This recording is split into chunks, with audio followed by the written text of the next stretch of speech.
ठंड में 10 बहुओं का एक कमरा और एक कंबल का ससुराल। बस बहुत हो गया। अब हम सभी बहुएं इस घर में नहीं रहेंगी। आखिरकार कब तक हमें इन परेशानियों से जूझना होगा। हम लोग जा रहे हैं घर छोड़कर। नहीं बहू, इस तरह अपना ससुराल छोड़कर कोई जाता है क्या? मैं जानती हूँ तुम सब बहुत परेशान हो, लेकिन घर छोड़कर जाना ये तो परेशानी का हल नहीं है। हमने फैसला कर लिया है, हम जा रहे हैं। इतना कहकर 10 बहुएं कड़कड़ाती ठंड में घर से निकल जाती हैं। आखिरकार ऐसा भी क्या हो गया था जो इन सभी बहुओं को एक साथ घर छोड़ना पड़ रहा था? आइए इसे जानने के लिए कहानी में आगे बढ़ते हैं। बहुत ठंड लग रही है, मेरी तो कुल्फी ही जम गई। बाप रे बाप, इस बार तो बड़ी कड़ाके की ठंड पड़ी है। माँ जी, हम लोग कब घर पहुँचेंगे? ये ठंडी बर्फीली हवाई शरीर को चीरने जैसा काम कर रही है। थोड़ी देर और बहू, हम सब घर पहुँचने ही वाले हैं। सरस्वती ने एक साथ ही अपने 10 बेटों का इन 10 लड़कियों से शादी कर दी थी। सरस्वती अपनी सभी बहू और बेटों के साथ अलग अलग गाड़ियों में बैठकर घर जा रही होती है। थोड़ी देर में वो दोनों बैलगाड़ियां एक छोटे से घर के बाहर आकर रुकती हैं। हम लोग आ गए, तुम सब यहीं रुकना, मैं अंदर से आरती की थाली लेकर आती हूँ। हमारा ससुराल कुछ ज्यादा ही छोटा नहीं है। मुझे भी ये घर काफी छोटा लग रहा है। क्या पता बाहर से छोटा हो और अंदर से बड़ा हो। सरस्वती अपनी सभी बहू का एक एक करके गृह प्रवेश करती है। सभी बहुएं जैसे ही अपने घर के अंदर आती हैं तो देखती हैं कि ससुराल में सिर्फ एक ही कमरा बना हुआ है। ये क्या माँ जी, ये तो बस एक कमरे वाला घर है। क्या आपका कोई दूसरा घर भी है? आप हमें इस एक कमरे वाले घर में क्यों लेकर आई हैं? यही हमारा इकलौता घर है। तुम सबके आने से पहले मैं अपने सभी बेटों के साथ इस एक कमरे वाले घर में रहती थी, और अब तुम सभी को भी इस एक कमरे वाले घर में ही रहना होगा। माँ जी, ये आप क्या कह रही हैं? हम 10 बहुएं एक साथ एक कमरे वाले ससुराल में कैसे रह सकती हैं? जैसे हम सभी अभी तक रहते आ रहे थे वैसे भी बहू, तुम सब तो इतनी पतली दुबली हो, आराम से रह लोगी। चलो अब तुम सब यहाँ बैठ जाओ, मैं बाकी की रस्मों की तैयारी कर लेती हूँ। अपना एक कमरे वाला ससुराल देखकर सभी बहुएं काफी ज्यादा परेशान हो चुकी थी, लेकिन अब वो बेचारी चाहकर भी क्या करती। सभी अपने एक कमरे वाले ससुराल में बैठ जाती हैं। थोड़ी देर में सारी रस्में भी खत्म होती हैं और अब सबके सोने का वक्त होता है कि तभी सरस्वती अपने हाथों में एक कंबल लेकर आती है, जिसे देख हम इतने सारे लोग हैं और आप एक कंबल लेकर आई हैं, बाकी के कंबल कहाँ हैं? हमारे घर में सिर्फ एक ही कंबल है। पहले मैं और मेरे बेटे एक कंबल ओढ़ते थे, अब तुम सबको भी इसी एक कंबल में गुजारा करना होगा। परेशान मत हो, मैंने इस कंबल में कपड़ा लगा दिया है तो ये थोड़ी बड़ी हो गई है, तुम सब आराम से सो सकती हो। सभी बहुएं पहले से ही अपने एक कमरे वाले ससुराल से परेशान थी, और अब जब उन्हें एक कंबल के बारे में पता चलता है तो उनकी परेशानी और बढ़ जाती है। और छोटे से एक कमरे में उन सभी लोगों को इतनी कड़कड़ाती ठंड में एक कंबल के साथ सोने में काफी दिक्कत आ रही थी। ये तीसरी बार मेरा सर इस दीवार से लगा है। नीचे होती हूँ तो पैर दीवार में लगता है, ऊपर होती हूँ तो सर। तुम्हें जगह की पड़ी है, मेरी तो ठंड के मारे कपकपी छूट रही है। बड़ी मुश्किल से पैरों पर कंबल ओढ़ी है, आज की रात कैसे कटेगी हमारी? सभी बहुएं बड़ी मुश्किल से उस एक कमरे के छोटे से घर और एक कंबल में बड़ी मुश्किल से अपनी रात गुजार पाती हैं। क्या हुआ दिया, तुम्हारी तबीयत तो ठीक है ना? कब से कांप रही हो?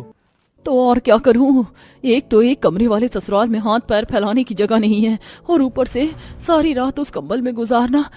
हम तो ठीक से उस कंबल को ओढ़ भी नहीं पाए। हम लोग इतने सारे हैं लेकिन फिर भी इस कमरे में रह रहे हैं, और तो और हमारे पास ओढ़ने को और कंबल भी नहीं है। तुम्हारी परेशानी समझता हूँ दिया, लेकिन तुम तो जानती हो कि हम सभी भाई 50-100 रुपए की दिहाड़ी वाले मजदूर हैं। 2 वक्त की रोटी खा लेते हैं, यही बड़ी बात है। अब इसमें नया कमरा और कंबल कहाँ से आएंगे? सिर्फ कुछ दिन की बात है, जैसे ही गर्मी का मौसम शुरू होगा तो हम सभी भाई बाहर सो जाया करेंगे और तुम सब आराम से घर में सोना, और तुम्हें ठंड भी नहीं लगेगी। सभी बहुएं जबरदस्ती उस एक कमरे वाले घर में रहने की कोशिश करती हैं, लेकिन उनके लिए ये करना काफी मुश्किल हो रहा था। ऊपर से इस ठंड ने भी उन सबका जीना हराम करके रखा हुआ था। अरे नहीं माधवी बहन, भला ये भी कोई बोलने की बात है? अरे बहुओं, तुम आ गई। माधवी बहन के घर में कुछ दिनों के लिए काम चलेगा तो ये अपने परिवार के साथ हमारे घर में ही रहेंगी। जाओ, इनके रहने का इंतजाम करो। हाँ, जैसे तो ये कोई बड़ा शीश महल है ना, जिसमें इनके रहने का इंतजाम करेंगे, या हम सभी इस कमरे वाले घर में गुजारा नहीं कर पा रही हैं और आप इन पड़ोसियों को घर में घुसा रही हैं। दीपा की बात सुन उनकी पड़ोसन वहां से चली जाती हैं। सरस्वती हमेशा देखा करती थी कि उसकी बहुएं उस एक कमरे के घर में गुजारा नहीं कर पा रही हैं, जिसके चलते अब सरस्वती बाहर सोने लगी थी। लेकिन इसका भी कोई फायदा नहीं था, क्योंकि सोने से ज्यादा तो उनको कंबल की दिक्कत थी। चुपचाप से ये कंबल मुझे दो। अभी तो मैंने कंबल ओढ़ी थी और तुम आकर इसे मुझसे छीन रही हो।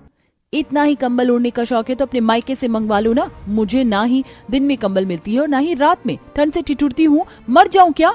सभी बहुएं अपनी अपनी तरफ कंबल को खींचने लगती हैं कि तभी वहां सरस्वती आ जाती है।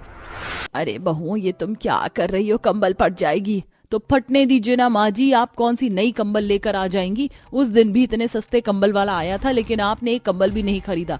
अरे इतनी भी कंजूसी किस बात की? क्या आपको तरस नहीं आता हम सब पर? एक तो आप हम सभी को एक छोटे से कमरे में रख रही हैं, ऊपर से कंबल भी नहीं दे रही हैं। आपके बेटे तो हैं ही निकम्मे, लेकिन आपने तो कुछ जमा पूंजी कर रखी होगी। उसे क्या छाती पर लेकर जाएंगी आप? हमने तो सोच लिया है कि अब जब तक अलग कमरे और कंबलों का इंतजाम नहीं होगा, हम अपने ससुराल में नहीं रहेंगे। हम जा रहे हैं अपने मायके। रुक जाओ, इस तरह अपना घर छोड़कर मत जाओ।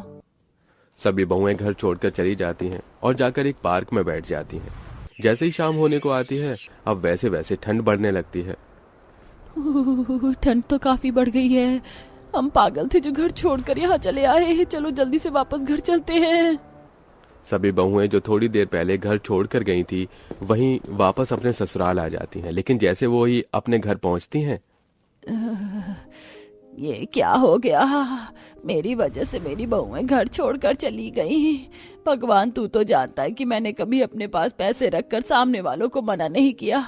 अगर मेरे पास पैसे होते तो मैं अपनी बहू के लिए जरूर अलग कमरा बनवाती और उनके लिए जरूर अलग कंबल लेकर आती। लेकिन ना जाने कैसी होंगी मेरी बहुएं।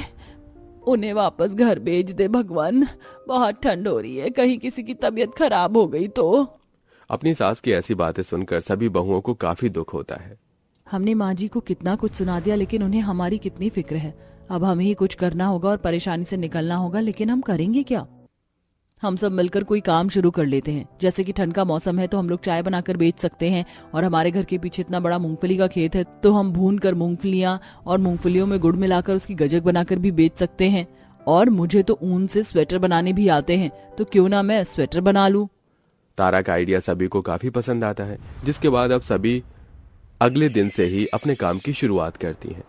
ये लीजिए साहब, आपकी मलाई वाली चाय और आपकी मसाला चाय, और साथ में गर्मा गर्म पकौड़े भी। कितनी अच्छी खुशबू आ रही है ना हमारी गजक से। अभी तो बस ये बन रही है, जल्दी से इसे अलग अलग पीस में काट कर रख देते हैं, फिर इसे बेचना भी तो है। लकड़ियाँ काफी हैं या और इकट्ठी करनी है? बस थोड़ी और इकट्ठा कर लेते हैं, फिर इन्हें ले जाकर बाजार में बेच देंगे।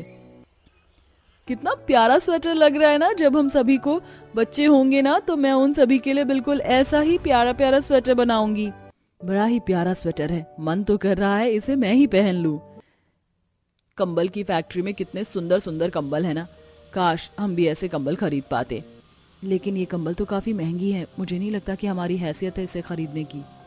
सभी बहुएं इसी तरह अपने काम को जारी रखती हैं और सिर्फ कुछ दिनों में वो सभी पैसे जोड़कर अपने उस एक कमरे वाले ससुराल को 3 कमरे के ससुराल में बदल देती हैं। और साथ ही साथ मनीषा और मोहिनी फैक्ट्री में काम करने के बदले पैसे लेने के बजाय 5 से 6 कंबल ले लेती हैं। ये सब देख सरस्वती की आंखों में खुशी के आंसू होते हैं। जो काम मेरे बेटे इतने सालों में नहीं कर पाए, वो तुम सबने मेहनत करके सिर्फ कुछ दिनों में कर दिखाया। माँ जी, हमसे सच में गलती हो गई। हम नहीं जानते थे कि आपके पास सच में पैसे नहीं है, और हमने आपको कितना कुछ सुना दिया, पर आपने फिर भी हमसे कुछ नहीं कहा। तुम सब सिर्फ मेरी बहुएं नहीं बल्कि मेरी बेटियां भी हो, और भला बेटियों की बातों का भी क्या माँ बुरा मानती है? चलो अब अपने आंसू साफ कर लो। सभी बहुएं अब उन 2 कमरों में बट जाती हैं। वहीं एक कमरे में रसोई का सामान और सरस्वती रहती है, और अब उन सबके पास ओढ़ने के लिए अपनी अपनी कंबल भी होती है, जिससे अब उनकी ठंड भी अच्छी खासी गुजरती है। आखिर अब हम लोग क्या करेंगे? कैसे जाएंगे वहाँ? यहाँ तो बहुत ठंड लग रही है। माँ जी, लगता है हमारी किस्मत में वहाँ जाना लिखा ही नहीं है। हमने तो सोचा था इस बार सर्दियाँ आराम से बीत जाएंगी, लेकिन वहाँ तो सारे रास्ते ही बंद हो गए हैं। ठंडी ठंडी हवाओं ने तो हमारी जान लेने की सोच रखी है। आखिर हम लोग करें तो क्या करें? अब हम लोग कहाँ जाएंगे? हम तो अपना घर छोड़कर भी बहुत दूर तक आ गए हैं। हम लोग फंस गए हैं। अब हम लोग कुछ नहीं कर सकते। हम लोग कहाँ जाएं? हम तो धोबी का कुत्ता बन गए हैं, ना इधर का ना उधर का, ऊपर से ना हमारे पास घर है। तभी अचानक से उनके ऊपर एक फ्लैश लाइट पड़ती है और वो एक बड़ा सा ट्रक होता है। अरे ये सब क्या हो रहा है? ये रास्ता बंद कैसे हो गया? ट्रक ड्राइवर को देखते ही जुगाड़ू बहू को एक जुगाड़ आता है। अगर आप हमारी मदद करो तो आपके ट्रक से ये पेड़ हट सकता है और हम लोग यहाँ से निकल सकते हैं। ठीक है, मैं कोशिश करता हूँ। वो ट्रक वाला फुल स्पीड से आता है और उस रास्ते से उस पेड़ को ट्रक से धकेल कर हटा देता है। ये देख सास और पांचों बहुएं बहुत खुश हो जाती हैं। चलो अच्छा है, अब हमारी सर्दी आराम से तो बीत जाएगी। इस बार भी जुगाड़ू बहुओं ने कोई ना कोई रास्ता निकाल ही लिया। चलो चलो चलते हैं। पांचों बहुएं और सास ससुर सभी उस रास्ते से वहां निकलने लगते हैं। आखिर वो सभी मनाली को छोड़कर कहां जा रहे थे और वो बेघर क्यों थी? चलिए जानने के लिए कहानी में थोड़ा पीछे चलते हैं। जहां मनाली की ठंडी ठंडी वादियों में लोग अक्सर घूमने आया करते थे, वहां मनाली की सर्दी में एक गरीब परिवार सड़ी गर्मियों से बचने के लिए आया हुआ था। लेकिन गर्मियां तो चली गईं, अब सर्दियां बढ़ती जा रही थी और ऐसे में उनका मनाली में सरवाइव करना मुश्किल हो गया था।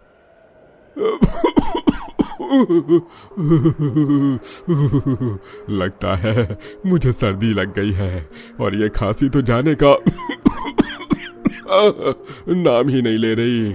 अगर दवाई आ जाती तो शायद मेरी तबीयत थोड़ी बहुत ठीक हो जाती। क्या करें, ये सर्दियाँ तो कम ही नहीं हो रही। इस बार मनाली में सबसे ज्यादा सर्दियाँ हैं और हमारे पास पहनने के लिए कपड़े भी नहीं है।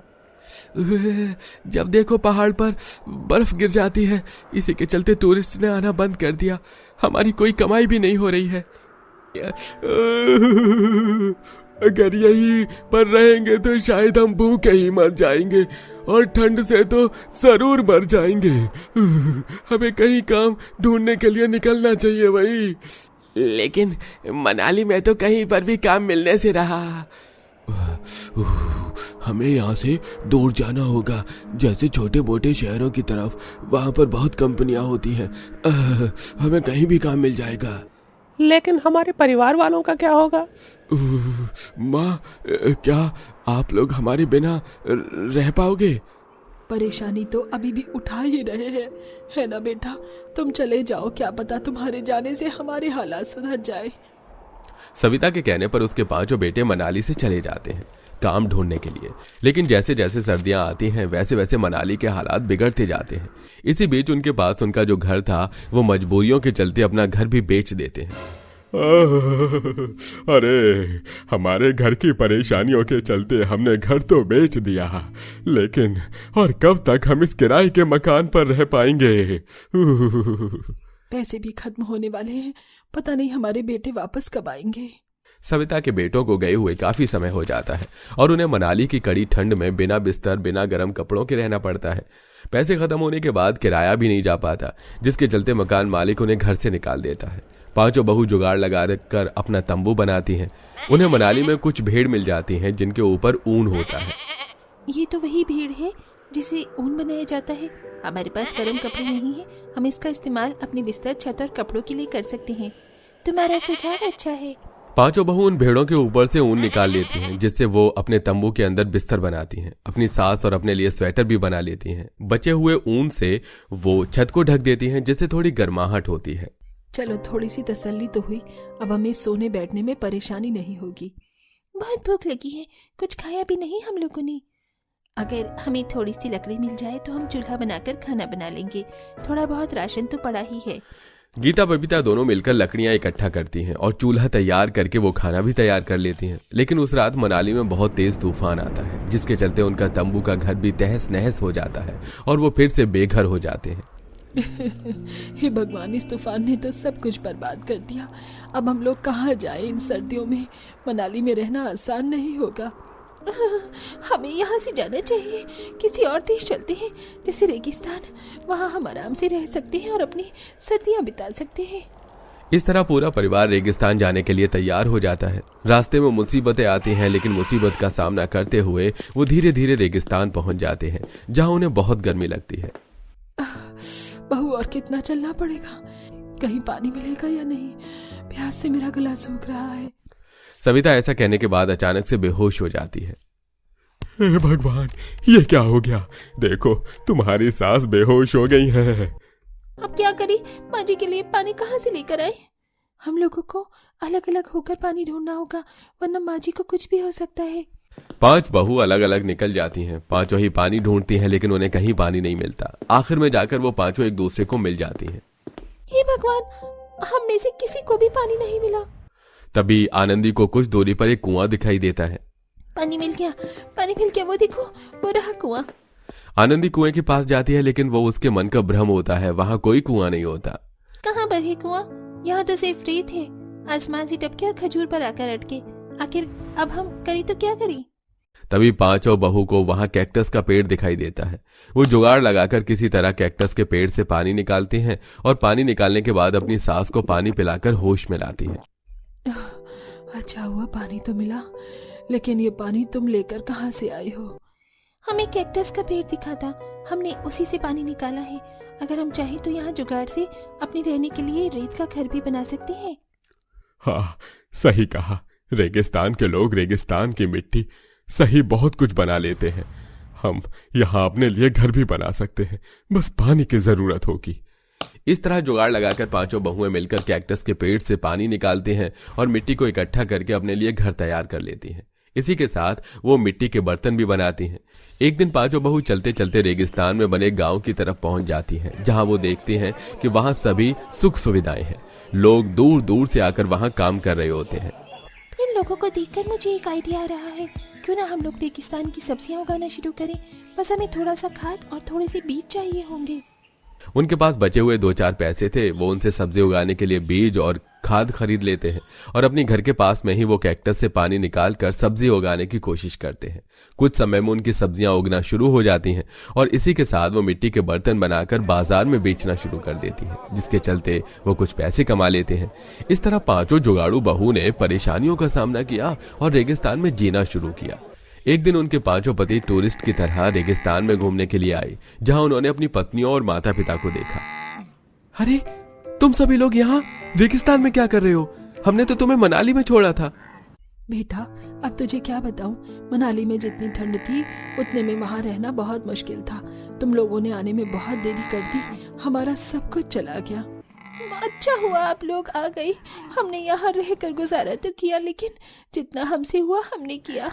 नहीं, तुम बहुओं ने बहुत बहुत कुछ किया। आज तुम्हारे माता पिता जिंदा है तो सिर्फ तुम्हारी पत्नियों के कारण। अगर ये ना होती तो शायद हम भी ना होते। ये सुनकर पांचों पतियों को अपनी पत्नियों पर गर्व महसूस होता है। हमने आप लोगों को मनाली के कोने कोने में ढूंढा, लेकिन हमें आप लोग कहीं नहीं मिले। शायद हमारे पहुंचने तक आप लोग वहां से निकल चुके थे। सर्दियां तो आप लोगों ने रेगिस्तान में बिता ली, लेकिन अब अपनी गर्मियां बिताने के लिए वापस मनाली चलते हैं। बहुत हुआ मनाली और रेगिस्तान, अब यहाँ से शहर चलते हैं, वहाँ का वातावरण ठीक होता है। वैसे देखा जाए तो गीता का कहना बिल्कुल सही है। हमें शहर ही रहना चाहिए। वहाँ न ज्यादा सर्दियाँ होती हैं, न ज्यादा गर्मियाँ होती हैं। हर मौसम में रहने का जुगाड़ भी होता है। इसी के चलते हमें हर बार बोरियां बिस्तर उठाकर यहाँ वहाँ भागने की जरूरत भी नहीं पड़ेगी। इस तरह पूरा परिवार मिलकर शहर आ जाता है और अब वहां ना तो उन्हें ज्यादा गर्मी महसूस होती है और ना ही ज्यादा सर्दी। वो सभी वहां आराम से रहने लगते हैं और अपना घर भी खरीद लेते हैं। उनकी सारी परेशानियां खत्म हो जाती हैं। प्यारे दर्शकों, क्या आप भी हमारी कहानी से सहमत हैं कि हमें एक ही जगह रहना चाहिए, ना कि सर्दियां अलग और गर्मियां अलग जगह पर बितानी चाहिए? तो दोस्तों, कैसी लगी आपको हमारी ये कहानी? हमें कमेंट में जरूर बताइएगा।